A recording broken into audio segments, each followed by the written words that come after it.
아멘. 여러분 일주일간 또 잘 지내셨습니까? 요즘에는 건강 잘 챙기는 거, 또 안전하게 거하는 거, 그렇게 평범하게 살아가는 것만도 대단한 일처럼 여겨집니다. 또 어떤 분은 목사님, 이 마스크를 계속 쓰고 다니다 보니까 9개월 동안 감기에 한 번도 안 걸렸어요. 뭐 이런 분도 있습니다. 이 시대를 살아가면서 하나님 주시는 마음으로 긍정적으로 살아가고 우리의 육신의 안전과 또 우리의 영의 안전을 잘 지켜가는 지혜와 복이 여러분들에게 있기를 축원합니다. 지난주 며칠 전에 미국의 부통령인 마이크 펜스가 그 탔던 비행기 에어포스 2라고 부르죠. 2인자가 타는 비행기라서 그 비행기가 이륙을 했다가 곧 긴급하게 회항을 해서 긴급 착륙을 했다라는 뉴스가 전해졌습니다. 이륙을 했다가 새에 부딪혀서 비행기가 추락할 위험이 있기 때문에 급격하게 돌아왔다라는 겁니다. 이것을 버드 스트라이크라는 용어로 부르는데 이 일은 심심치 않게 일어나는 일이고 사실상 이 항공업계에 있는 사람들이 가장 긴장하는 것 중에 하나가 바로 이 새와의 충돌, 버드 스트라이크라고 합니다. 얼핏 생각해 보면 작은 새가 기껏해야 뭐 1km 안팎 될 만한 그런 새인데 그런 새가 무슨 커다란 비행기에 이런 위협을 줄 수 있을까 이렇게 생각하기 쉽지만 사실 이 새가 이륙한 이 비행기의 엔진 안으로 빨려 들어가면 거기서 불꽃이 터지면서 엔진을 망가뜨리는 겁니다. 그러니까 아무리 큰 비행기도 엔진이 망가지면서 비행기가 추락하게 되는 것이죠. 또 어떤 경우에는 이런 것들을 막으려고 엔진을 2개를 달아 놓는데 참 운이 없게도 새 2마리가 양쪽 엔진으로 다 빨려 들어가는 경우도 있습니다. 여러분들 영화로도 나온 허드슨 강의 기적이라는 이런 영화로도 나온 미국에 있었던 그 일도 양쪽 엔진이 다 고장 났기 때문에 정말 그 기장의 어떤 기술로서 살려야 됐었던 그런 긴박한 상황을 실화를 다루고 있는 그런 영화죠. 또 꼭 이 새가 엔진으로 안 빨려 들어가고 그냥 튼튼한 이 금속으로 된 기체에 부딪히면 괜찮을 것 같지만 그렇지 않다고 합니다. 비행 중에 비행기가 정상 속도로 날아가고 있을 때 부딪히면 크게는 60톤이 넘는 충격을 준다고 합니다. 조그마한 물체가 60톤이 넘는 충격으로 충격하면 어떻게 됩니까? 비행기에 구멍이 뚫리죠. 그래서 가끔 이 사진들을 보면 새에 부딪혔는데 철제 이 비행기가 구멍이 뚫려 있는 이런 모습들을 보기도 합니다. 참 이 1km 될까 말까 하는 작은 새가 커다란 비행기를 추락시킬 수 있다라는 사실이 놀랍게 다가오죠. 우리나라에서도 2018년 기준으로 연간 한 20번 정도 이런 일이 일어났고 전 세계적으로는 매년 한 이 일을 해결하느라고 1조 3천억 정도의 예산이 투입되고 있다라고 합니다. 우리의 삶에는 사실 작아 보이는데 별거 아닌 걸로 보이는데 그 작은 것이 우리의 인생 구멍을 내는 경우가 있습니다. 추락하리만치 처음에는 무시했고 잘 넘길 수 있을 거야 라고 생각을 했지만 내 안에 그 작은 일로 시작된 그 구멍이 결국은 나로 하여금 피를 흘리게 하고 에너지가 다 빠져나가게 하고 잠도 잃게 만들고 삶의 평안을 잃어버리게 만드는 그런 일들이 우리 인생에 다가옵니다. 그리스도인들의 특권 중의 특권은 평화입니다. 우리가 날마다 인사하는 것처럼 샬롬, 그리스도의 평화를 누리면서 살아간다는 것, 이것은 지고의 특권입니다. 더 이상 다른 어떤 존재가 나를 흔들 수 없다는 사실, 나를 구원하신 예수 그리스도 안에 있고 내가 그리스도께서 내 안에 계시고 내가 그리스도 안에 있을 때에 그 어떤 것도 주님께서 내게 주신 이 평강을 빼앗을 수 없다라는 사실은 진리이며 이것은 우리가 결단코 잃어버려서는 안 되는 것입니다. 그런데 때로 평화를 빼앗기죠. 이게 오늘의 질문입니다. 왜 이런 일이 일어나느냐?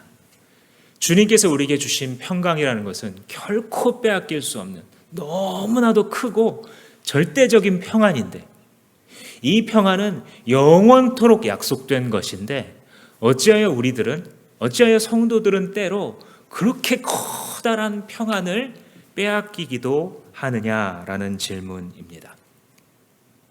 결론부터 말하자면 하나님께서 우리에게 주신 평안을 빼앗아갈 수 있는 존재는 없습니다. 이 사실을 믿으십시오. 성경이 그렇게 가르칩니다. 그 어떤 세력도, 아무리 큰 존재도, 하늘에 있는 권세 잡은 자들도 하나님께서 우리에게 주시는 사랑과 평화를 빼앗을 수 없습니다. 다만 내가 빼앗길 수는 있습니다.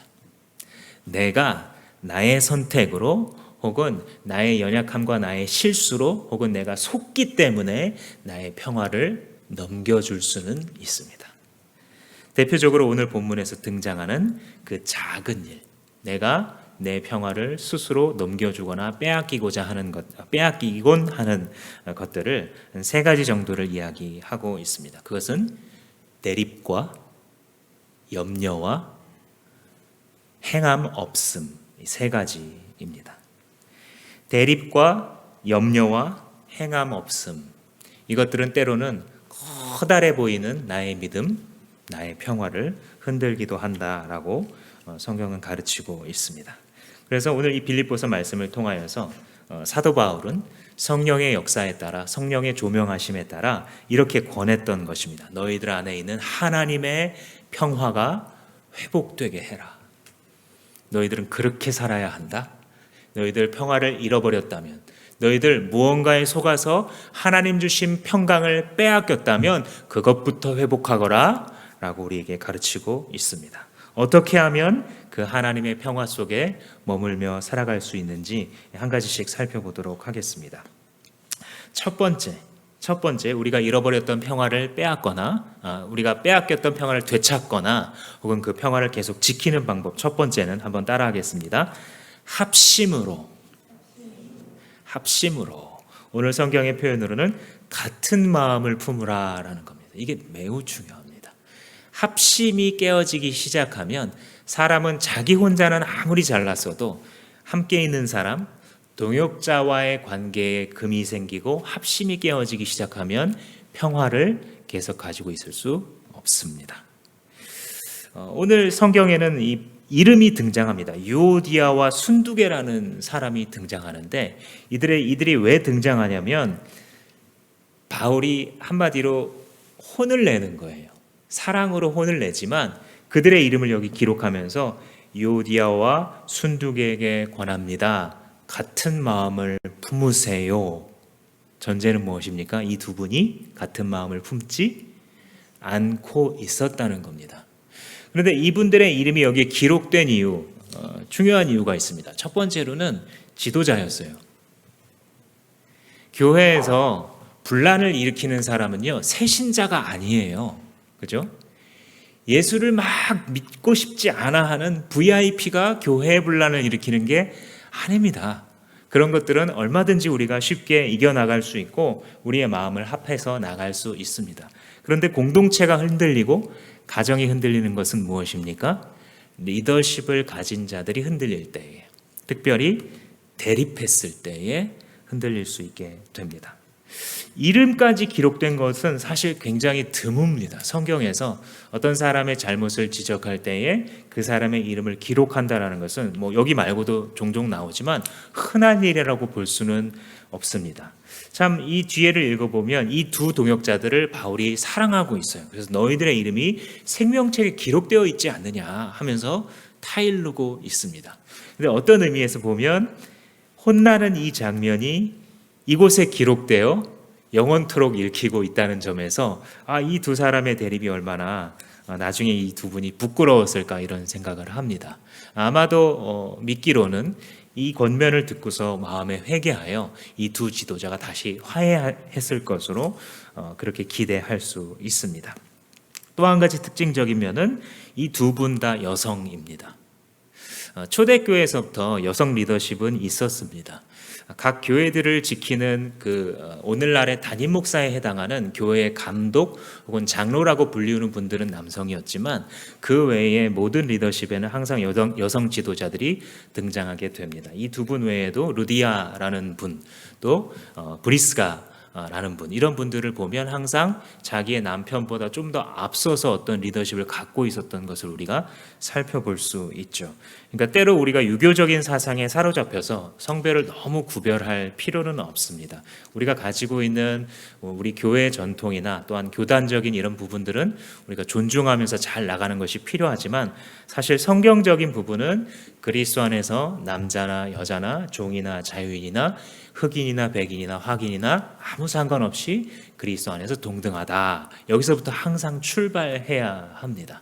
물론 가정의 권위의 원리를 다룰 때에는 조금 특징적인 면이 있어서 이것들을 배워야 하긴 하지만, 교회 안에서 우리가 누군가를 생각할 때에 항상 그리스도 안에서 동등하다, 이것들을 원칙으로 혹은 형식으로 잘 지켜갈 필요가 있습니다.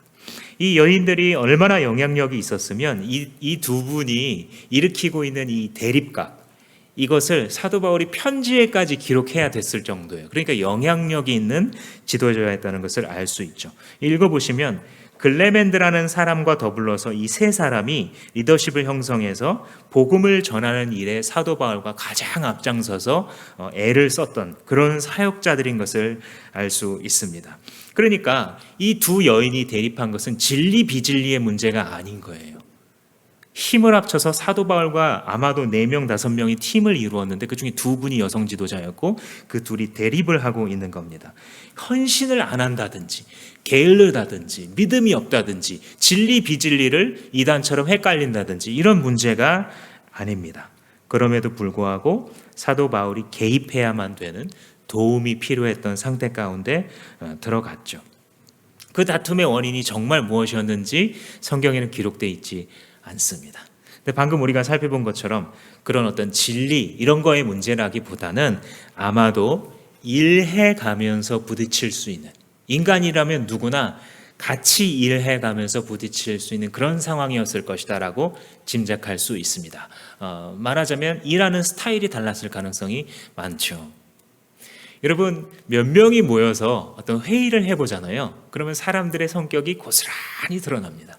어떤 분은 이게 중요하니까 이걸 빨리 해야 된다라고 생각하는 분이 있어요. 자꾸 시간을 뒤로 미루고 이러면 그것이 참 너무 불편한 사람이 있는가 하면, 또 어떤 분은 차근차근, 너무 막 급하게 막 앞서가면서 막 던지지 말고 차근차근 좀 이걸 하나씩 정리하면서 가야 되지 않느냐. 이건 하나님이 각 사람에게 주신 그 사람의 성격이에요.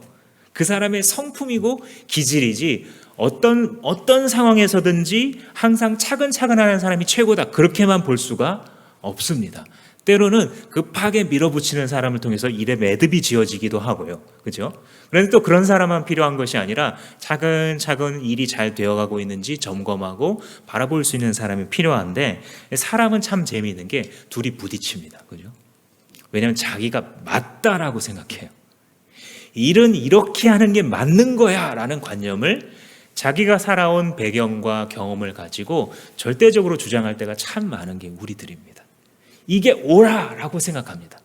이 방법도 괜찮다 이렇게 생각하면 참 좋은데, 사람들은 이게 옳아라고 생각하기 때문에 거기서 옳지 않아 보이는 상대방과 대립을 하는 겁니다. 또 어떤 사람은 어떤 일을 해나갈 때 담대하게, 우리가 믿음이 있으면 대담하게 해야 되는 것을 중요하게 생각하고, 어떤 사람은 교회일수록 신중하게 아무런 잡음이 나지 않도록 하는 것을 중요시합니다. 어떤 분은 일이 어떻게 해서든 되게 만들어야 된다고 생각하는 분이 있는가 하면, 어떤 분은 철저하게 완벽하게. 여러분, 이 코로나 시대 하나만 터져도, 제가 최근에 이 대화를 했던 한 목사님이 이것 때문에 참 힘들다는 거예요. 교회 안에 어떤 분은 코로나가 터졌지만 담대하게 나와서 예배를 드려야 되고 막 부르짖고, 이 정부가 정말 교회를 너무 괴롭힌다고 이걸 교회 안에서 자꾸 목장 안에서 나누고 이런 분이 있는가 하면, 어떤 분은 더 철저하게 해야 되지 않냐고, 교회가 앞장서서 가장 비대면 예배를 항상 언제까지나 해야 되지 않냐고 이렇게 주장하는 사람들이 또 교회 안에서 부딪힌다는 거예요. 그래서 그거를 어떻게 풀어줄 수 있는 문제가 아니기 때문에 거기에 또 정치색까지 들어오기 시작하면 답이 없다는 거죠. 이 교회 일을 해나갈 때 다 하나님을 사랑하는 사람들이고 다 교회가 잘 되고자 일을 하는 사람이지만 우리가 가진 기질과 성품에 따라 얼마든지 다를 수 있다. 그럴 수 있다라는 것이 우리가 합심을 하는 데 있어서 굉장히 중요한 요소입니다. 자, 한번 따라해 보시겠습니다. 그럴 수 있다. 그렇게 생각할 수도 있지.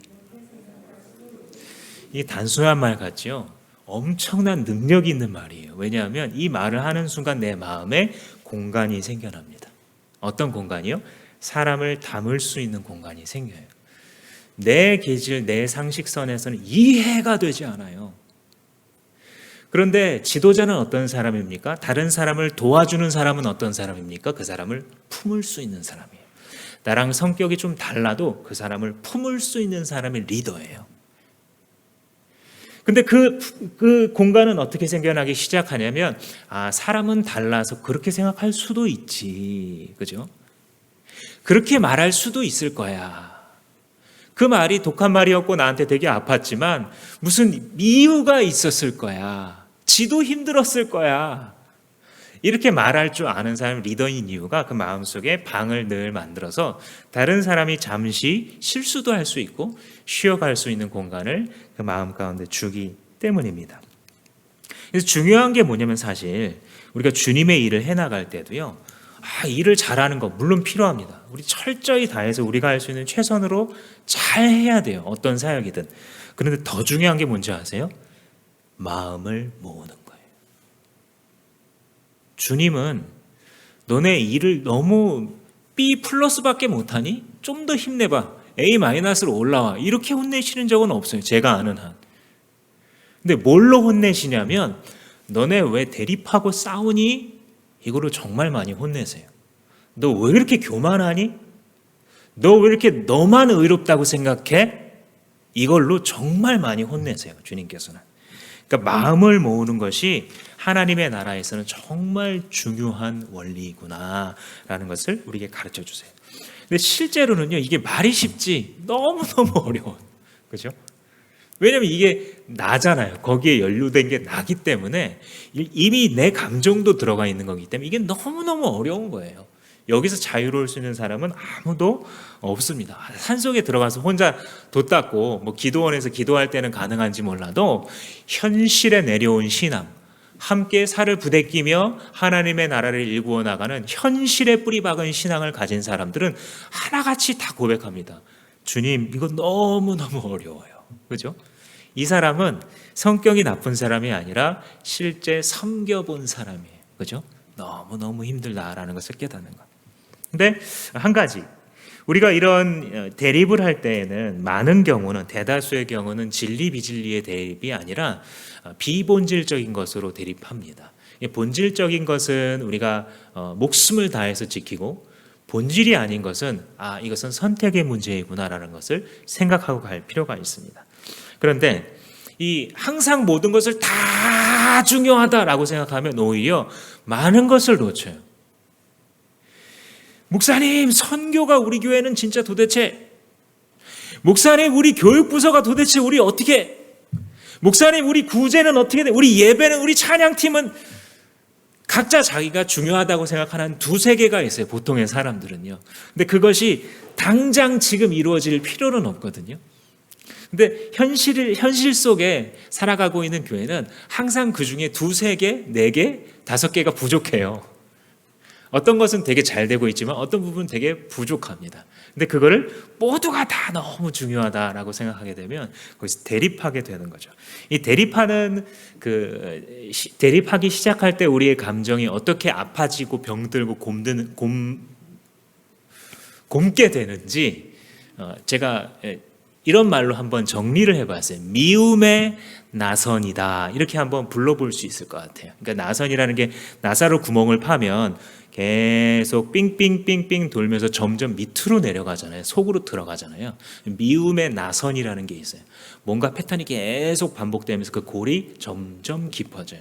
이게 어떻게 되냐면 처음에 대립을 하면요 기분이 나빠요. 일단 그죠? 감정적으로 사람의 감정이 중요한데 내가 의견을 냈는데 누군가가 다른 의견을 내요. 그래서 내가 봤을 땐 저게 아무래도 아니에요. 그래서 조금 더 근거를 실어서 얘기를 합니다. 그래도 안 될 것 같으니까 자기의 경험을 얘기하고 자기가 거기에 있어서 얼마만큼 마음을 가지고 있는지에 대해서 더 많이 이야기를 해요. 근데 상대방은 가만히 있나요? 똑같죠. 자기의 경험을 가지고 더 강하게 이야기를 해서 이제 대립이 이루어지면 내 의견이 거기서 채택되지 않거나 사람들이 그 의견을 중요하다고 봐주지 않을 때 의견이 대립하면서 기분이 나빠져요. 여기서 이제 출발이 됩니다. 분명히 우리가 주님의 일을 해나갈 때는 같이 서로 지혜를 나눌 때에 성령께서 거기서 인도해 가시거든요. 물론 한 지도자를 통해서 하나님께서 뜻을 주시고 이끌어갈 때도 많으세요. 근데 그냥 현실적으로 이루어지는 아주 자잘한 매주 매달 우리가 처리해야 되는 그런 중요한 일들은 하나님께서 여러 사람에게 비슷한 마음으로 몰아가실 때가 참 많아요. 그래서 그걸 기다리는 지혜가 필요합니다. 근데 기다리지 않고 결정을 딱 내리게 되면 자기 의견이 묵살된 사람이 기분 나쁜 상태로 집에 돌아갑니다. 이게 대립이에요. 그 다음 단계는 증폭 단계입니다. 증폭 단계에서 뭐가 이루어지냐면 이제 기분 나쁜 상태로 돌아갔죠. 집에서 곱씹어 보는 거예요. 그래, 내가 이거를 이 정도로 얘기했는데 그거를 들은 채도 안 해? 나는 도대체 이 교회에서 뭐지? 저 사람은 집사님 그거 쓸모없는 소리예요. 내가 다 해봤는데 쓸모없는 소리? 참 생각할수록 기가 막히네. 쓸모없어? 내가 쓸모없다 이거지. 증폭이 되는데 증폭을 시킬 때는 항상 어떻게 되냐면 실제보다 더 나가요. 그죠? 실제보다 더 나가고 이게 계속되면 자기가 아프니까 왜곡을 시켜요. 자꾸 뭔가를 덧붙이거나 빼거나 그 사람의 의도를 실제보다도 더 나쁘게 말해요. 물론 무례한 의도가 있었을 수도 있죠. 사람인데. 근데 그 실제 의도한 것보다도 더 무례한 사람으로, 더 나쁜 사람으로, 정말 날 죽이려는 사람으로 증폭시켜 갑니다. 그렇게 되면 이걸 곱씹을수록 자기 마음 가운데 이 상처가 생기기 시작하고 뭔가가 막 이렇게 막 나쁜 호르몬이 막 분출되는 것 같아요. 그래서 더 기분이 나빠지고 그 마음 가운데 생각할 때마다 그에 대한 미움이 새록새록 생깁니다. 근데 이게 기독교인이니까 계속 미워할 수는 없잖아요. 그러니까 어느 날 또 설교를 듣고 기도합니다. 하나님 제가 괜히 미워한 것 같은데 용서해 주시고 잘 이겨나갈 수 있게 해주세요. 그렇지만 이 밑에 있는 감정이 해결됐어요? 안 됐어요? 안 됐어요. 그러니까 의무감으로는 뭔가 화해를 해야 될 것 같고 아무 일도 없었던 것처럼 하고 싶지만 감정이 해결이 안 된 상태로 있으니까 사실은 어떤 상태냐면 이 대립이 증폭된 상태로 그 다음에 다시 관찰을 한 번 더 합니다. 이 단계가 재확증의 단계예요. 이 뭐냐면 자기가 아까 대립하고 증폭시키면서 무슨 결론을 내렸잖아요. 이 사람 참 무례한 사람이야. 이런 결론을 딱 내렸잖아요. 근데 그 결론과 부합하는 사건을 만날 때까지 기다립니다. 사람은 참 묘해요. 그리고 그 기다리잖아요. 반드시 만나요. 그 사건. 저 봐. 내가 그때 잘못 본 게 아니야. 저렇게 싸가지가 없어가지고 도대체 사람들하고 어떻게 일하려고 그래. 저렇게 사람이 못돼가지고 어떻게 확증을 시켜주는 사건이 어때요? 이렇게 계속 관찰하면 계속 보여요. 여러분 정치에서도 이런 일이 많이 벌어지거든요. 지금 정권이나 지난 정권이나 그러니까 지난 한 3번, 4번의 정권은요. 이 호불호가 되게 극명하게 갈리는 정권이었던 것 같아요. 그죠?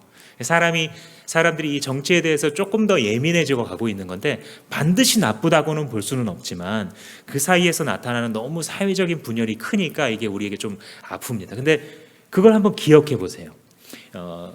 자기가 마음에 안 드는 사람이 정권을 잡거나 안 드는 세력이 힘을 잡게 되면요 계속 그 눈으로 봅니다. 그죠?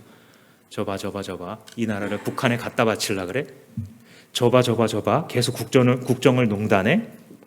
물론 이러한 비판에는 일정 정도의 비판받아 마땅한 어떤 일을 한 부분들도 당연히 있겠죠. 정치인들도 죄인이고 실수를 하는데, 근데 그 눈으로 계속 바라보면 나중에 어디까지 가냐면 이 정권이 하는 일은 다 망가졌으면 좋겠어요. 이게 지난 한 3번, 4번의 정권 동안 일어난 일이에요.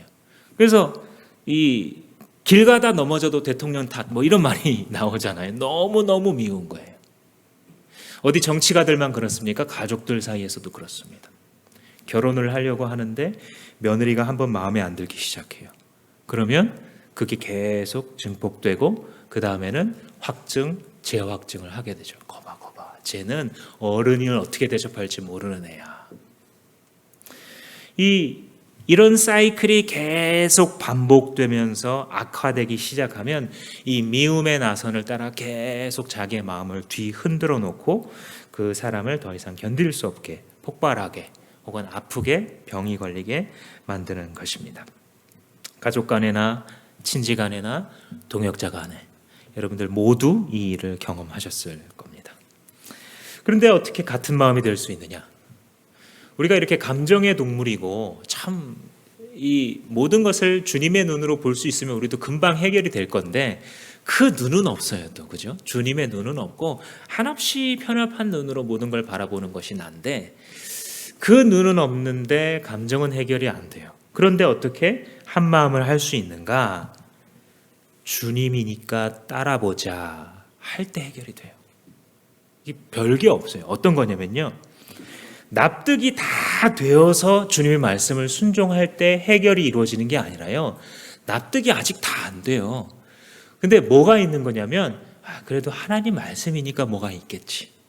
내가 다른 사람이면 못 믿겠는데, 다른 사람 말이면 못 믿겠는데 하나님 말이니까 뭐가 있겠지. 여기서 해결되는 거예요. 해가 지도록 분을 품지 말며, 이 말씀을 제가 청년 때 읽었는데 해가 지도록 분을 품지 말며? 그래? 그러면 부부가 이제 막 결혼을 하게 되면 부부가 되면은 뭐 부부싸움 해도 잠자기 전에는 풀라 뭐 이런 말인가? 이렇게 뭐 다 이해할 수는 없는데 아무튼 제가 받은 그 인상을 가지고 하나의 원칙으로 삼았어요. 많은 세월이 지나갔을 때 이 말씀은 무시무시하게 정확한 말씀이구나라는 걸 깨달아요. 그죠? 부부관계에 있어서 이 말씀처럼 중요한 게 드물 정도예요. 해가 지도록 분을 품지 말며. 인간관계에 있어서 이 말씀처럼 진리가 없어요. 하나님의 사람이 그 평강을 유지하는 데 있어서 이처럼 강력하고 이처럼 예방적이며 이처럼 지혜로운 말씀이 참 드물구나, 너무 많이 체험을 했습니다. 그러니까 하나님의 사람들이 어떻게 한 마음을 품을 수 있냐면요, 다 납득이 되고 그 사람이 그래서 그랬구나 다 이해가 되고 그렇구나 그래서 내가 이렇게 하면 내 마음은 평강이 찾아오고 다 납득이 돼서가 아니라요, 하나님이 그냥 너 한 마음을 품어. 너도 잘못했고 너도 잘못했으니까 요디야 너도 잘못했어. 제가요? 그래 너도. 순두개야 너는 괜찮은 줄 알아? 너도 잘못했어. 제가요? 그래 너도. 그러니까 너네 둘 다 같은 마음을 품어 라고 말하는 이 사도 바울의 말이 하나님께서 하시는 말이기 때문에 그걸 받아들였을 때 해결이 되는 거예요.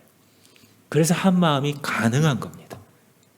교회 내에서 너무나도 성숙한 사람들이 많아서 해결되는 게 아니라요, 우리가 너무 영성이 깊고 많은 경험을 가졌어서 다시 분열과 대립을 딛고 한 마음을 이룰 수 있는 게 아니라 아주 단순하게도 하나님이시니까, 이 말을 하는 게 성령님이시니까 내가 어떻게 이걸 어겨. 성령께서 지금 나한테 너무 분명하게 진명아 너 그거 있지? 같은 마음 좀 품어봐. 너만 잘났다고 주장하지 마요. 그래서 막 기분은 나쁘지만 분명히 깨달았어요. 이게 지금 성령의 음성이라는 걸. 그러니까 어떻게 해요? 하나님 말씀인데 뭐 따라봐야죠. 근데 그것을 따라가면 어떻게 됩니까? 진짜 그렇게 되어져요. 아멘이십니까? 진짜 그렇게 되어져요. 왜냐고요? 하나님이시니까. 하나님은 틀리지 않으니까. 하나님은 항상 옳으시니까. 하나님의 말씀은 항상 우리를 생명으로 이끄니까. 하나님의 말씀은 항상 사망으로 가던 것들도 생명으로 돌이키시니까. 하나님의 평화는 항상 대립할 수밖에 없는 자들을 항상 사랑하도록 만드시니까. 하나님의 능력과 하나님의 지혜는 우리처럼 서로 싸우고 지지고 볶고 원수되고 미워할 수밖에 없는 죄인들을 모으셔서 그 아름다운 하나님의 나라를 지어 가시고야 마니까. 그 하나님이시니까 아멘하고 따라갈 때에 그대로 되어지는 것입니다. 이 빌립보서를 여러분 이 큐티를 쭉 하실 때 이 마음에 대한 말씀을 계속 만나셨을 거예요. 2장에 여러분 같은 생각을 품고 같은 사랑을 가지고 뜻을 합하여 한 마음이 되십시오. 기억나십니까? 여러분이 그렇게 서로 경쟁심으로나 허영이로나 하지 말고 겸손한 마음으로 하시고 자기 자신보다 남을 더 나은 사람으로 여기면서 일을 하십시오. 또 여러분은 자기 일만 돌아보는 이기적인 사람, 시각이 좁은 사람이 되지 말고 서로 다른 사람들의 일을 돌아보아서 나의 기쁨을 충만하게 만드십시오. 나의 기쁨이 사도의 기쁨이지만 결국은 그게 하나님의 기쁨이죠. 그렇죠? 그러니까 너희들 같은 마음을 품고 한 마음을 품으십시오. 어떤 생각을 하든지 다툼이나 허영이나 자만심으로 하지 말고 항상 겸손한 마음으로 자기를 낮출 때에 그때 하나님의 평화가 임할 겁니다. 계속 가르칩니다. 목사님, 그러면 교회에서는 다 똑같은 의견만 내야 되고 맨날 똑같은 한 사람에 의해서 획일적인 방향으로만 가야 된다는 말입니까? 아니죠. 그 말을 하고 있는 게 아니에요. 오히려 하나님의 사람들은요, 우리가 어떤 주님의 일을 하고자 할 때에 이렇게 이게 옳을까 저게 옳을까 자기 마음 가운데 있는 말을 자유롭게 할 수 있어야 돼요. 그게 공동체입니다. 그죠? 목장에서도 누군가가 무서워가지고 아무 말도 못하고 다 깨끗하고 서로가 들었을 때 그냥 블링블링한 말만 한다면 좋은 목장이 아닐 수도 있어요. 그 목장에 나와서 때로는 이 부부인데도 불구하고 서운했던 것을 얘기할 수 있는 목장. 그러니까 부부를 깎아내리려고 목장에 가면 안 되겠지만 심지어는 그런 말도 내놓고 나 좀 위해서 기도해달라. 심지어는 내가 목자님과 불편했었는데 사실 내가 그때 이러이러한 마음이었다라는 말도 할 수 있는 목장. 그런 모둠이 좋은 모둠이고 좋은 공동체예요. 교회도요. 우리가 공동체 내에서 팀 내에서 어떤 회의를 해 나갈 때도요. 자기의 마음 가운데 자기가 예수 그리스도를 믿는 사람으로서 주님의 종된 사람으로서 어떤 의견이든지 낼 수 있는 공동체가 좋은 공동체입니다. 근데 때로는 각자의 의견을 막 내다 보면 마치 의견이 대립하는 것처럼 보이는데 그건 대립하는 게 아니에요. 제 생각에는요. 하나님께서 우리를 이 방향으로 이끄시는 것 같습니다 라고 말을 하고 또 누군가가 그 말을 하고 누군가가 말을 하면 가만히 지혜를 가지고 보면 그 안에 방향성을 하나님께서 주세요. 그래서 그 공동체를 공동으로 이끄시는 겁니다. 그러니까 물론 어떤 한 사람의 지도자, 담임 목사님이나 누구를 통해서 무슨 뭘 주셔서 이끌어 가시는 방법도 있으시겠죠. 주님 원하시면 그렇게도 하십니다. 그러나 더 많은 경우에 제가 믿기로는 더 많은 경우에 우리가 진심을 가지고 우리 교회가 이 방향으로 지금 이 문제에 있어서는 이렇게 가라고 하나님 이끄시는 것 같지 않습니까? 자기 마음 가운데 하나님의 뜻이라고 생각하는 것들을 자유롭게 나갈 때 그것을 이렇게 한번 잘 모아보기만 하면 그 안에 반드시 인도하심이 있습니다. 저는 이걸 믿어요. 그리고 이걸 너무나 많이 경험했습니다. 그래서 의견이 똑같다는 얘기를 하는 게 아니에요. 지금 내 기질과 어떤 생각과 의견이 똑같아야 된다 그 말을 하고 있는 게 아니라 진짜 성격도 다르고 의견도 다 다르고 경험도 학식도 다 다른데도 불구하고 뭐가 같냐면 목표가 같은 거예요. 그리스도의 종되는 목표, 이게 같은 거예요. 그래서 가능한 겁니다. 그러면 주인은 따로 있잖아요. 왕은 따로 있어요. 여기 명령권자, 결정권자, 진짜 담임 목사님은 따로 있어요. 그죠? 예수님밖에 없잖아요. 담임 목사님. 진짜 담임 목사님. 그러니까 이분이 어차피 결정하셔야 되는 거고 우리는 종된 자들입니다. 이 같은 목표만 가지고 있으면 주님께서 이렇게 모아 주시는 것이죠. 그러니까 하나님을 믿고 그분께서 어떤 일을 하고자 하시는가에 우리의 마음을 내어준다면 전혀 다른 이런 배경들을 가졌어도 한 마음으로 주님께서 하게 하신다. 이게 지금 사도가 두 여성 지도자에게 요구하는 바입니다. 성령 아래 겸손히 마음을 모으십시오라고 이야기하고 있습니다. 2장에서 더 나아가서 이런 말을 합니다. 여러분 안에 이 마음을 품으십시오. 마음 얘기 계속하죠. 그것은 곧 그리스도 예수의 마음입니다. 그는 하나님과 원래 동등한 신이시니까, 그죠? 동등한 분이시지만 동등함을 당연하게 생각하지 않으시고 오히려 종의 모습을 입고 내려오셔서, 그러니까 피조물인 사람의 모양으로 나타났다는 거죠. 내려오셔서 죽기까지 순종하셨습니다. 이러므로 하나님께서는 그를 지극히 높이셔서 모든 이름 위에 뛰어나게 하셨습니다. 그러니까 우리가 우리의 진짜 주인이신, 우리의 진짜 지도자이신 예수님을 계속 바라보면 그렇게 된다는 거예요. 모두가 나를 이 정도 취급해 이렇게 말하는 게 아니라, 내 의견은 사실 아무것도 아닌 게 맞기는 맞아요. 그러나 우리가 공동체로서 하나님께서 내 입을 통해서도 인도함을 주실 수 있지 않습니까? 이걸 믿기 때문에 말하는 거예요. 이게 뭐예요? 동등됨을 취할 것으로 여기지 않고, 그죠? 이게 뭐예요? 나보다 남을 낮게 여기고, 이 원리입니다. 그러다 보면 주님 앞에 다 엎드리게 되고 주님께서 그들을 이끌고 가세요. 근데 역설은 뭐냐면 나를 낮췄는데 내가 더 높아지는 거예요. 사람들이 주변에서 봐도 이 사람이 되게 멋있어요. 예수님 같거든요. 자기가 주장해도 되는 권위예요. 자기가 막 이걸 주장해도 그래 뭐 그러시죠. 믿음도 좋으신 분이시고 뭐 이렇게 할 만하지만 그거를 오히려 겸손한 자세로 나나 당신이나 그리스도 안에서 하나입니다. 우리들을 통해서 주님께서 이끄십니다라는 모습을 보여줬을 때 더 깊이 존경하죠. 그죠? 지나갔을 때 많은 사람들이 그 사람을 인정합니다. 사도행전에서 너희들 가운데 지도자를 추천해봐라 라고 했을 때 막 나오잖아요. 그죠? 스테반 추천하고 누구 추천하고 막 추천에 의해서, 이 성경적인 교회의 원리거든요. 근데 그게 어떻게 이루어지는 거냐면 평상시에 보는 거예요. 그 안에 있는 그리스도의 마음을 보는 겁니다. 그래서 교회 직분자들과 또 신학 공부하겠다고 사역자들이 태어난다든지 할 때 이런 부분들을 보아야 돼요. 그 안에 그리스도의 마음이 있고 그 증거가 있는가, 이런 것들을 잘 판단할 수 있다면 우리 교회는 세대를 넘어서 계속 건강하게 키워져 갈 것입니다. 이제 이 마음, 하나 되라는 마음, 그리스도의 마음을 사도 바울이 본받아요. 본받고서 역시 2장과 3장에서 뭐를 얘기하냐면 2장 17절에 여러분의 믿음과 제사와 예배에 나의 피를 붓는 일이 있을지라도 나는 여러분 모두와 함께 기뻐하겠습니다.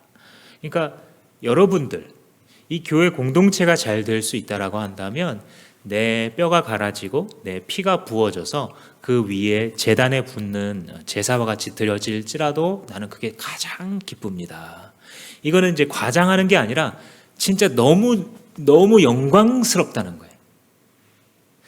그렇잖아요. 자기가 아주 정말 귀하게 여기는 사람을 대접할 때 평상시에는 내 돈 내고 내가 사 먹기에도 아까운데 이분이 귀하니까 사는 거예요. 과일도 사는 거예요. 고기도 사는 거예요. 이분이니까 나도 안 먹는 거를, 그죠? 사가지고 막 대접하고 그분이 와서 먹으면 아까운 게 아니라 기분 좋아요. 왜요? 이런 분에게 내가 대접할 수 있다니 특권처럼 여겨지는 것이죠. 그러니까 내가 예수님께서 피값으로 주고 사신 이 형제 자매들을 위해서 내 피를 부어드리는 그런 제사라도 드려서 당신들이 서갈 수 있다면 난 너무 좋습니다. 그 말을 하고 있는 겁니다. 그리스도의 마음이 그 안에 보이는 것이죠. 디모데에게는 2장 21절 말씀에 이런 말을 해요. 너희들 모두가 다 자기 일에만 관심이 있고 그리스도 예수의 일에는 관심이 없다. 그런데 디모데는 다르다. 이런 말을 해요. 그러니까 많은 사람들이 같이 공동체를 이루고 있었지만 그 중에 참 적지 않은 숫자가 자기만 돌아보면서 신앙생활을 한다는 거예요. 자기 일은 물론 자기 일 잘 챙기는 건 중요합니다. 착각하면 안 됩니다. 자기 일 잘 챙겨야 됩니다. 그런데 그것이 전부라고만 살아가면 어찌 그의 영적인 지경이 넓어지겠어요. 그죠? 부모가 자식이 태어났는데 자식을 보는 시각이 전혀 없다면, 나만 생각한다면 어떻게 그가 부모로서의 지경이 넓어지겠어요. 그죠? 그를 자기만 볼 때에 이 디모데라는 참 젊은 청년이 다른 사람까지 바라볼 수 있는 자질을 가지고 있었다는 거죠. 그래서 지도자로, 리더로 그가 발탁이 되게 되는 겁니다. 근데 다름 아닌 뭐 훌륭하고 뭐 이런 걸 다 떠나서 예수님 안에서 같은 마음을 품는 사람이 디모데밖에 없었다. 이 말을 그가 지금 하는 것입니다. 그러니까 정리해 보자면 우리가 어떻게 그리스도의 평화를 회복할 수 있는가? 주님께서 주신 그 평강을 잃어버리지 않고 지킬 수 있는가? 그것은 바로 마음을 모음으로써입니다. 경험적으로 생각해 봐도 누군가의 관계의 갈등이 생겨서 내 마음의 평화를 잃어버리는 적이 가장 많아요. 그죠? 가장 많습니다. 근데 또 두 번째로는 염려 때문이에요. 염려. 누군가와의 어떤 뭐 관계가 딱히 틀어지지는 않았는데 나를 둘러싼 어떤 사건이 혹은 일어난 어떤 상황 자체가 나로 하여금 되게 불안하게 만드는 거예요. 이거 어떻게 되지? 이런 마음입니다. 그랬을 때 우리는 첫 번째로는 기쁨을 빼앗기고 다음으로 평화를 빼앗기게 되죠. 4절 말씀에 주님 안에서 항상 기뻐하십시오. 다시 말합니다. 기뻐하십시오. 두 번을 반복하죠. 앞에는 이 빌립보서는 기뻐하라는 말이 계속 나와요. 앞에는 내가 다시 기뻐하라는 말을 너희들에게 다시 쓰는 것이 나는 귀찮지 않고 오히려 기쁘다. 그러니 기뻐하라. 이렇게 말했거든요. 여기서 또 기뻐하라. 니네 못 들었을까 봐 다시 말해줄게. 기뻐하라. 이렇게 말을 해요. 왜냐하면 자기도 지금 감옥에 갇혀 있거든요. 그 상황은 기뻐할 수 있는 상황은 아니에요. 그냥 인간의 눈으로 보자면 되게 슬픈 상황이고 답답하고 힘들고 아무것도 할 수 없는 상황이 맞습니다. 그냥 객관적으로 보면. 그런데 주님과 함께 있으니까 주님의 평화가 내 마음 가운데 있으니까 심지어는 이 차가운 감옥 바닥도 기뻐할 수 있는 곳이 되더라. 그 말이죠. 그러니까 너네들도 똑같이 하면 돼. 너네들이 지금 어디에 이르렀든지 그리스도를 잘 모시고 있어. 그러면 기뻐할 수 있어. 절대 잊지 마. 기뻐해. 진짜로 여러분들 이 성경에 나타나는 여러 인물들이나 가르침을 보면요. 신앙생활의 핵심이 기쁨이에요. 기뻐할 수 있는가예요. 이 교회 공동체들이 많은 경우 실수하는 게 뭐냐면 열심히 사역을 하고 막 전도도 하고 구제도 하고 막 봉사도 하고 뭐도 하고 물론 이게 되게 귀한 일입니다. 근데 그렇게 해서 교회를 세워간다라고 생각해요. 근데 이게 착각이에요. 우리가 수요일 날도 나눈 것처럼 우리가 이런 것들을 열심히 했기 때문에 아름답고 의롭고 인정받는 자가 된 게 아니라 그냥 주님이 우리를 먼저 그냥 인정하셨어요. 아들이 있다는 거 하나만으로, 그죠? 객관적인 근거라 그랬죠. 아들이 있다라는 증거 하나만으로 이미 의롭다, 귀하다, 너는 내 자식이다 라고 말씀하셨어요. 그러니까 이미 세우신 거예요, 주님이. 그러니까 주님께서 이미 세우셨기 때문에 우리가 그것들을 해가는 것이지 우리가 이런 것들을 했기 때문에 교회가 세워진다 그렇게 말할 수 없습니다. 근데 그런 일을 해나갈 때 많은 공동체들이 이 순서를 바꿔요. 열심히 봉사하세요. 그럼 주님이 기쁨을 주실 거예요. 열심히 이것도 하고 저것도 하세요. 그러면 믿음이 성장할 거예요. 이렇게만 말합니다. 근데 그 반대거든요. 믿음을 주셨기 때문에 봉사할 수 있는 거죠. 믿음을 주셨기 때문에 헌금할 수 있는 거예요. 여러분들 가운데에 내가 아직 거듭난 확신이 없잖아요. 헌금하실 필요가 없어요. 확신이 없는 곳에 왜 돈을 집어넣습니까? 우리가 주님께 드리는 이유는 유일한 이유는 무엇이냐면 주님 이 모든 것이 다 주님 거예요 라는 고백이잖아요. 그죠? 주님 이 모든 것이 다 주님 거여서 내가 다 먹고 살아도 괜찮은데 다 주님께 드려도 괜찮은데 그래도 주님 나 먹고 사는 거 기뻐하시죠? 그러니까 나도 잘 먹고 잘 살게요. 그러나 이 정도만큼은 최소한 주님께 드림으로써 주님 것임을 고백할게요. 그 의미예요. 그죠? 그러니까 주님께 드리는 거나 봉사나 이 모든 것들이 순서가 바뀌면 안 돼요. 주님이 나를 구원하셨구나. 난 주님의 자식이구나. 난 이렇게 봉사할 특권이 있는 거구나. 나 같은 사람도 주님을 위해서 뭔가 할 수 있는 거구나. 이 마음으로 할 때까지 오히려 교회 공동체는 기다리는 것이 맞습니다. 그래서 우리가 사실 지금 여러 팀의 일손들이 필요한 게 사실이에요. 이 뭐 교육부서나 뭐 재정팀이나 행정팀이나 여러 곳에 예배팀이나 많은 봉사자들이 필요한 게 사실인데 광고하고 그냥 말아버리는 이유. 물론 목회자가 전화를 걸어서 2번 부탁하고 3번 부탁하고 4번 부탁하면 부담스러워서라도 하실 분들이 대부분이에요. 참 좋은 성도님들입니다. 우리 주마음교회 성도님들은.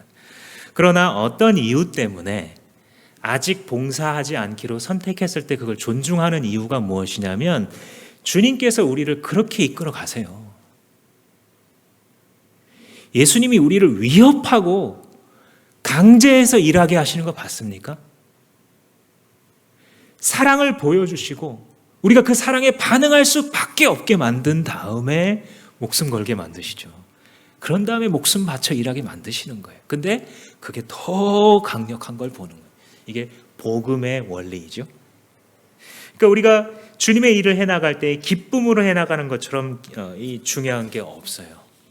너희들 그 기쁨을 빼앗기면 안 된다 이 말을 합니다. 이 기쁨을 빼앗기니까 세상적으로 하려고 하면 사람이 기쁨 없이 살아갈 수 없기 때문에 자꾸 막 다른 데서 기쁨을 파티를 하고 막 계속 새로운 노래를 불러야 되고 약물에 의존하고 그러려는 이유가 성에 의존하고 그러려는 이유가 사람에게 기쁨이 참 중요하기 때문입니다.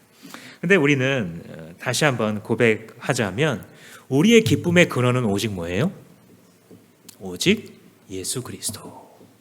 우리의 기쁨의 근원은 오직 예수 그리스도예요. 사도 바울이 지금 기뻐하십시오, 항상 기뻐하십시오 라고 말할 때 여러분 뭘 떠올려야 되냐면요, 예수를 떠올려야 되는 거예요. 예수 중심적인 기쁨, 그게 지금 여기서 얘기하는 기쁨이에요. 그러니까 다른 데서는요 기쁨이 올 걸 기대도 하지 마세요. 이게 매우 현실적인 신앙이에요. 다른 데서는 아예 기쁨이 오지도 않겠구나, 아예 이렇게 생각하고 있으세요. 시도조차도 하지 마세요. 매우 어리석은 거예요. 나의 기쁨은 오직 예수님으로부터만 온다. 이 사람은 기쁨 절대 빼앗기지 않습니다. 이전에 우리를 파송해 준 공동체에서 제가 평원지기로 사역을 하고 있을 때 한 초원지기님이 이렇게 얘기를 하시는데 제가 참 인상적이었어요. 목사님, 이 목장에 제발 한번 신방해 주세요. 빨리 좀 신방을 해 주세요. 그러면서 이제 하시는 말씀이 뭐냐면, 목자님이 열심히 목원들 막 섬기고 막 목원들 이 방향으로 끌고 가려고 기도하고 막 밥을 사주고 열심히 해도 막 잘 안 따라와 주다가 목사님이 한번 가서 이야기를 하고 밥을 한번 같이 먹으면 분위기가 이렇게 화합이 되면서 설득해도 안 되던 게 그냥 자동으로 되는 게 너무 많다는 거예요. 근데 그 이유는 그러니까 목회자들에 대해서 가지고 있는 어떤 신뢰감이 있다는 거죠.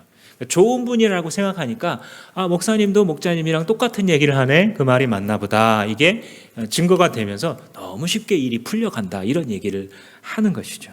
하물며 예수 그리스도를 중심 삼고 살아가는 사람들에게는 늘 이런 일이 벌어지는 거예요. 다 설명되고 막 납득되고 막 그런 게 아니라 이 예수님에 대한 신뢰가 너무 깊으니까 그분만 예수 중심으로 생각하면서 살아가게 되니까 다 설명 안 되는데도 기쁨이 새록 자기가 기대하지 않았는데 아침에 일어날 때 그 기쁨을 확 주시고, 밤에 고단한 몸을 침대에 눕히는데 설명할 수 없는 기쁨, 내일에 대한 소망, 이것이 중심 되신 예수 그리스도로부터 자꾸 나타나게 되는 거죠. 그런데 여기에다가 구멍을 내는 존재가 염려예요. 지금까지 기쁨이 얼마나 위대한지 설명을 했는데 그 위대한 것에 구멍을 낼 수 있는 게 염려라는 거예요. 염려 되게 무서운 거예요. 예수님이 씨 뿌리는 비유를 했잖아요. 그때 기억나세요? 이 씨가 왜 못 자랐냐면, 그 중에 하나를 왜 못 자랐냐면 세상의 유혹과 세상의 염려와 재리의 유혹 때문이다, 이렇게 말씀하세요. 지금 말씀의 씨앗이 뿌려졌고 그 말씀이 싹이 나서 자라기 시작했는데도 시들어 죽었어. 그 이유가 뭐냐면 세상적 염려와 재리의 유혹 때문이야, 이렇게 말씀하셨단 말이죠. 그래서 보통은 우리가 그 씨 뿌린 자의 비유를 하면서 그래 나도 옥토밭이 돼야지 이러고 말아요. 근데 오늘은 뭘 생각해 보시냐면 염려가 어느 정도인가 이렇게 한번 생각해 보세요. 내가 흔히 하고 있는 염려 걱정 있잖아요. 그게 어느 정도 나쁜 파워를 가져는가를 한번 생각해 보세요. 지금 뿌려진 게 뭐예요? 이 비유에서 뿌려진 게 뭐예요? 하나님의 말씀이잖아요. 하나님의 말씀. 풀은 변하고 꽃은 시들어도 영원히 변치 않는 하나님의 말씀이 뿌려진 거예요, 지금. 사람의 충고나 무슨 정목사의 설교가 뿌려진 게 아니라 하나님의 말씀이 뿌려졌어요. 이걸 누가 당해요? 근데 그게 자라다가 맞게 할 수 있는 게 뭐라고요? 염려라고요. 예수님의 비유예요, 이게. 예수님의 비유. 따라서 우리는 뒤집어 생각할 때에 세상의 염려, 돈의 유혹이라는 것이 얼마나 강한 것인지요 라고 고백할 수 있어야 됩니다. 특히 염려는요, 말려 죽여요.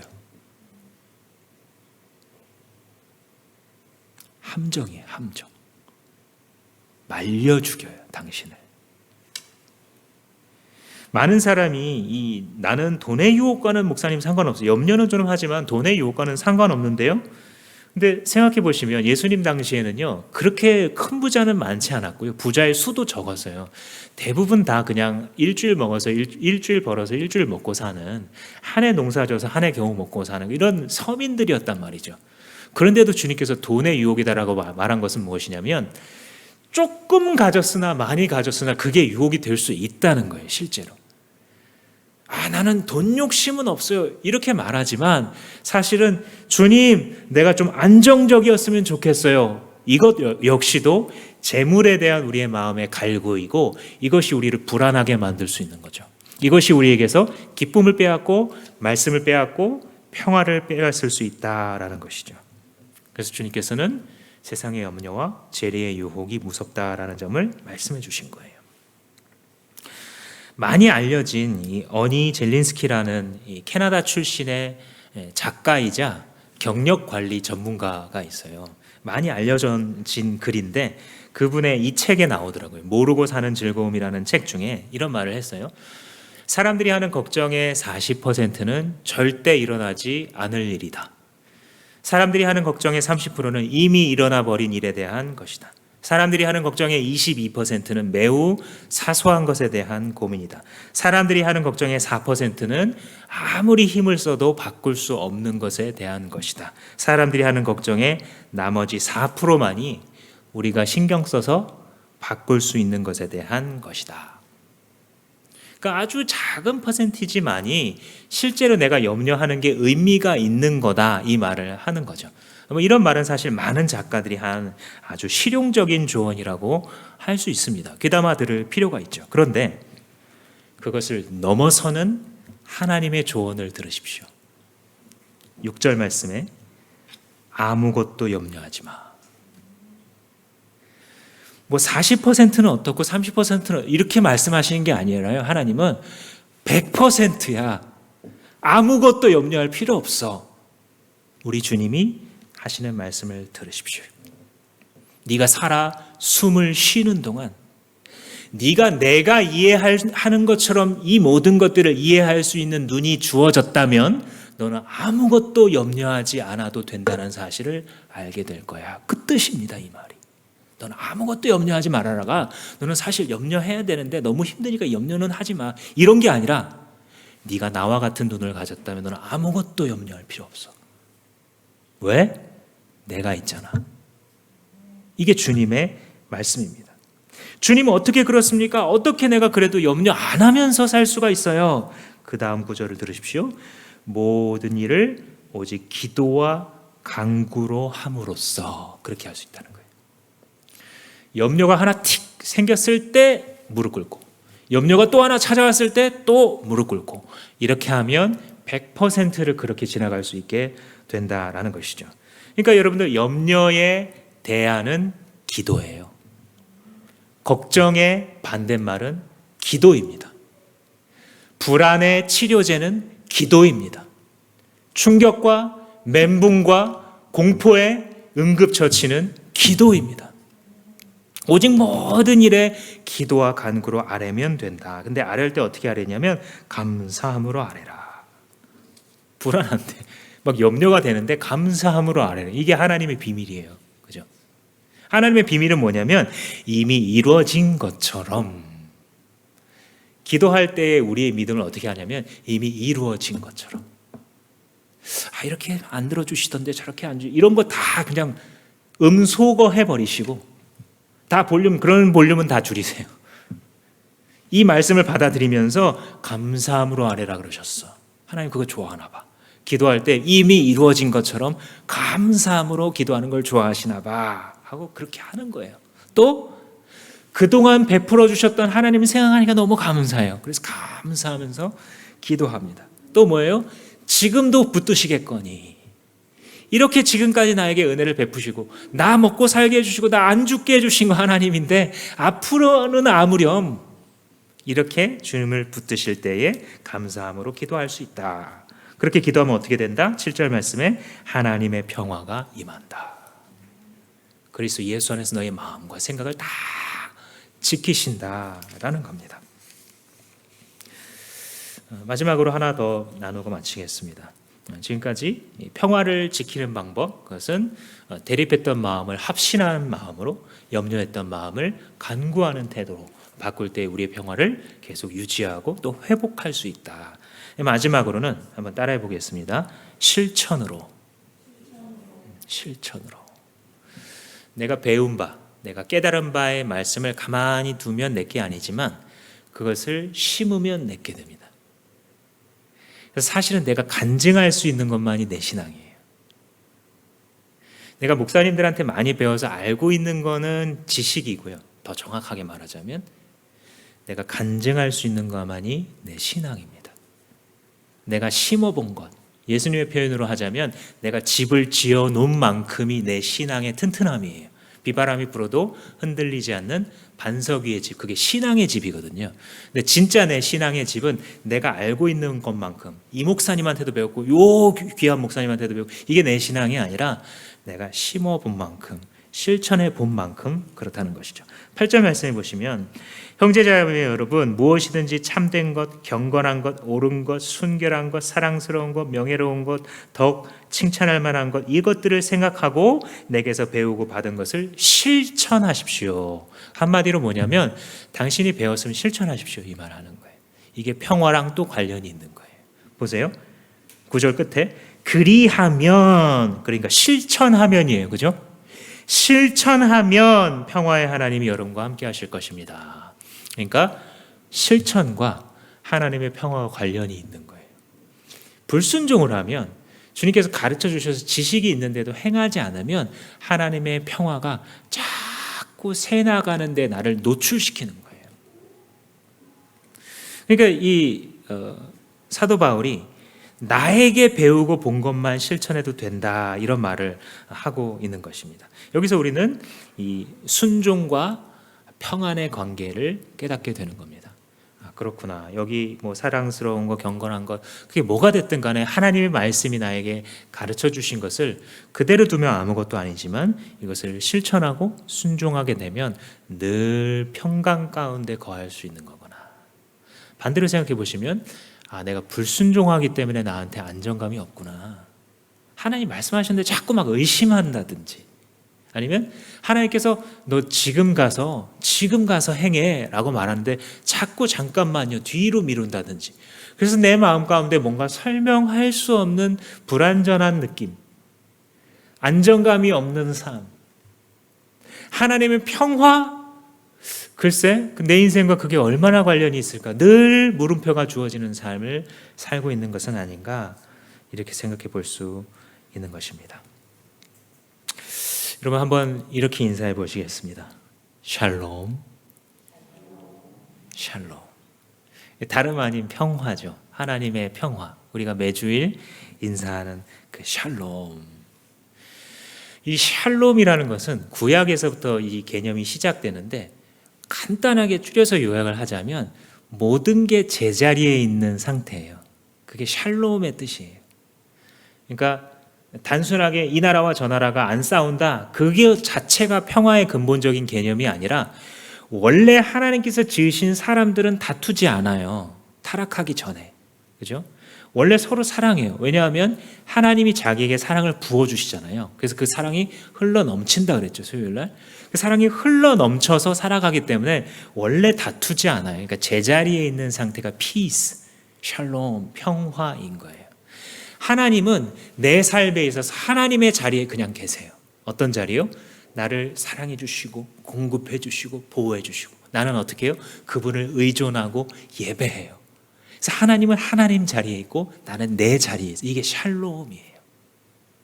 내가 내 자리에 있고 하나님 자리에 계시니까 이웃이 이웃의 자리에 있어요. 어떻게 해요? 나도 그를 사랑하고 그도 나를 사랑하고, 그가 아직 미숙하지만 나는 그에게 사랑을 더 물줌으로써 그가 성숙하여서 사랑할 수 있는 존재로 만들어주는, 우리 자식을 키울 때 그런 거죠. 그죠? 자연과 피조 세계를 대할 때에도 제 자리에 있는 거예요. 하나님의 형상으로서 세상을 착취하고 파괴하고 마음껏 최대 이익을 단기간에 뽑을 수 있는 산업을 일으키는 게 아니라, 어떻게 하나님 주신 이 자연 만물을 하나님 같은 존재로서 다스려 지속 가능한 곳으로 만들어 갈 수 있을까? 이게 제자리에 있는 샬롬의 상태예요. 샬롬이라는 것은 모든 것이 제자리에 있을 때에 하나님 중심으로 이루어지는 모든 피조물들의 경험, 그것을 샬롬이라고 부릅니다. 근데 이 샬롬이 에덴 동산에서 사라졌기 때문에 히브리어로는 엔 샬롬, no peace 상태가 된 거예요. 제자리에 있지 않아요. 하나님이 다스리지 않아요. 하나님의 평화와 사랑이 흘러가지 않아요. 그 상태에 있던 것을 회복하시러 누가 오신 거예요? 그리스도가 오신 거예요. 예수님이 오셔서 하신 일이 오늘 빌립보서의 언어로 표현하자면 하나님의 평화가 없이 살아가는 불쌍한 사람들, 염려의 노예가 되고 다툼과 대립의 노예가 되고 아무것도 할 수 없는 상황 가운데 있는 자들에게 샬롬을 회복시키시려고, 하나님과 원수됐고 대립되었던 우리 사이에 십자가로 서셔서 그 담을 무너뜨리시고 주님과의 샬롬을 회복하시며, 사람과 사람이 서로 잘났다고 짓밟고 무시하고 미워하고 상처 주고 피 흘리게 만들었던 그 상태에서 그 모든 것을 덮으시는 그리스도의 강 같은 보혈로 말미암아 사람과 사람 사이에 진정한 배려와 진정한 마음씀과 사랑과 은혜가 흘러넘치게 하시는 그분이 바로 우리의 왕 예수 그리스도입니다. 사랑하는 성도 여러분, 그분의 이름을 부르십시오. 예수, 예수. 예수의 이름을 부를 때에 당신의 삶에 하나님의 평화가 임합니다. 자기 자신을 낮추십시오. 자기를 낮추어 한 마음을 품고자 할 때에 그리스도의 평화가 임할 것입니다. 염려를 주께 맡기십시오. 주님께 맡기며 던지며 기도할 때에 당신에게 그리스도의 평화가 임할 것입니다. 오늘 귀에 들려진 말씀, 깨닫게 하신 말씀을 실천하십시오. 순종할 때에 하나님의 평화가 임할 것입니다. 기도하시겠습니다.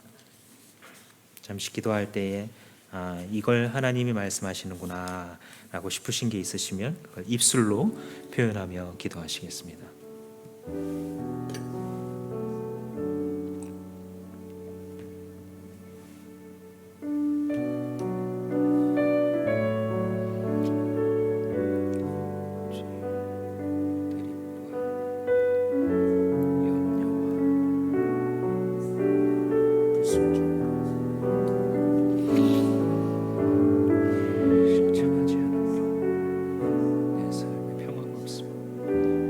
실천하는 신앙생활, 내가 알고 믿는 바를 실천하는 신앙생활 하겠습니다. 주께서 받아 주시옵소서. 하나님 이 땅에 평안을 허락하여 주십시오. 주님 우리 삶에 주의 평안을 내려주시옵소서. 예수 예수 부르는 한 사람 한 사람이 좀 부르시옵소서. 들어가 주옵소서. 주님 참 주시옵소서.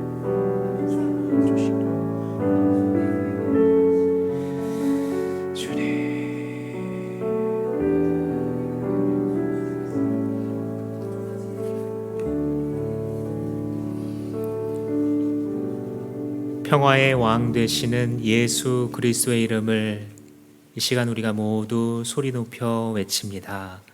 예수님, 평화의 왕 되시오니 당신의 것으로 우리 모두에게 채워 주시옵소서. 이 평화의 구멍을 내는 분열과 염려와 불순종을 하나님, 우리 한 사람 한 사람마다 성령을 따라 잘 분별할 수 있게 해주셔서 주께서 보여주시는 그 구멍을 막을 수 있는 자들 되게 하시고, 그것들에게 속았던 것을 깨닫고 분하게 하시며, 주님이 이제 일어나 믿음으로 진리를 선포하며 예수 중심으로 나의 평화의 중심 되시는 예수의 이름을 부르며 살아갈 수 있는 자들 다 되게 하여 주시옵소서. 주님, 이 땅에 평화가 없사오니 주의 평화를 부어주시어서 비록 불완전한 세상이지만 주님의 사람들로 인하여 평화가 늘어가게 하여 주시고, 참으로 어려운 시국을 지나갈 때에 안전과 평화가 없어 신음하고 있는 주의 백성들 주님 돌아보아 주시어서 그들 눈에 보이는 것, 손에 잡히는 것 아직 없어도 주님께 아멘하며 나아갈 때에 그들의 마음이 하나님의 평강으로 채워지는 역사가 있게 하여 주시옵소서. 감사하고 예수님의 이름으로 기도합니다.